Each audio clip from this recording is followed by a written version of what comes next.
Hey, welcome. Funny മീഡിയയിലേക്ക് സ്വാഗതം. നിങ്ങൾ ലവ് ബേഡ്സിനെ വളർത്തുന്നവരാണെങ്കിൽ നിങ്ങളുടെ ശ്രദ്ധയ്ക്ക് വേണ്ടിയുള്ള ഒരു വീഡിയോ ആണിത്. അതായത് നിങ്ങൾ ലവ് ബേഡ്സിനെ വളർത്തുമ്പോൾ ഏകദേശം ഒരു ചെറിയ കൂടിലിട്ട് വളർത്തരുത്. ചെറിയ കൂടിലിട്ട് വളർത്തുമ്പോൾ അതിന് ചെറുതായി പറക്കാനുള്ള സൗകര്യങ്ങൾ ഉണ്ടായിരിക്കുന്നതല്ല.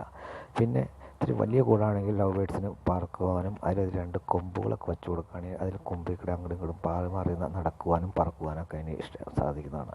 പിന്നെ ഇതിൻ്റെ ഫുഡ് നിങ്ങൾ വാങ്ങാൻ കിട്ടുന്ന ഫുഡ് അല്ലാണ്ട് നിങ്ങളുടെ വീട്ടിലുണ്ടാവുന്ന തുളസി ഇല, പനിക്കൂർക്കയുടെ ഇല, ഈ തുളസി ഇലയുടെയും പനിക്കൂർക്കയുടെ ഇലയും ഇത് ധാരാളം ഭക്ഷിക്കുന്നതാണ്. അപ്പോൾ ഇതിന് നിങ്ങൾക്ക് എളുപ്പത്തിൽ ഈ തുളസി ഇല കൊടുത്താൽ അതിന് നല്ല വിറ്റാമിൻ ഉള്ളതാണ്. ലവ് ബേഡ്സിൻ്റെ മുട്ടയ്ക്ക് നല്ല ഉറപ്പ് കിട്ടുന്നതാണ്. അപ്പോൾ ഈ തുളസി ഇല നിങ്ങൾ കൊടുക്കുമ്പോൾ ഓരോ ഇലയായിട്ട് മുറിച്ചൊന്നും കൊടുക്കണ്ട. തുളസി ഇല അങ്ങനെ കൂമ്പപ്പാട് പറിച്ച് കൊടുക്കുക. പിന്നെ പനിക്കൂർക്കയുടെ ഇല കൊടുക്കുക.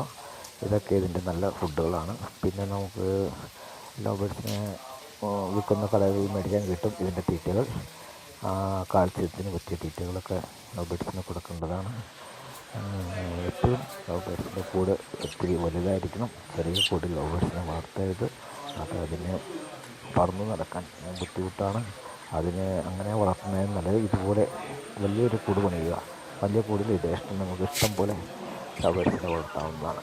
അപ്പോൾ ലവ് ബേഡ്സിന് നല്ല ഉന്മേഷവും പ്രസരിപ്പും ലഭിക്കുകയും നിങ്ങൾക്ക് ഇഷ്ടംപോലെ കുഞ്ഞുങ്ങളെ കിട്ടുകയും ചെയ്യുന്നത്. ഇഷ്ടംപോലെ കുഞ്ഞുങ്ങളെ കിട്ടാൻ നിങ്ങൾ ലവ് ബേഡ്സ് എത്ര ജോഡിയുണ്ടോ അത്രയും ജോഡി കുളം വച്ചു കൊടുക്കുക. അതായത് ഓരോ പെൺ ലവ് ബേഡ്സിനും ഒരു കുടം എന്ന കണക്ക്.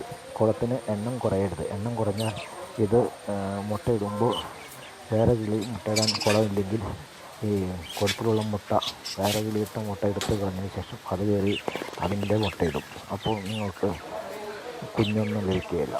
അപ്പോൾ നിങ്ങൾക്ക് എൻ്റെ വീഡിയോ ഇഷ്ടമായെങ്കിൽ എൻ്റെ ചാനൽ സബ്സ്ക്രൈബ് ചെയ്യുക. എൻ്റെ വീഡിയോ ലൈക്ക് ചെയ്യുക.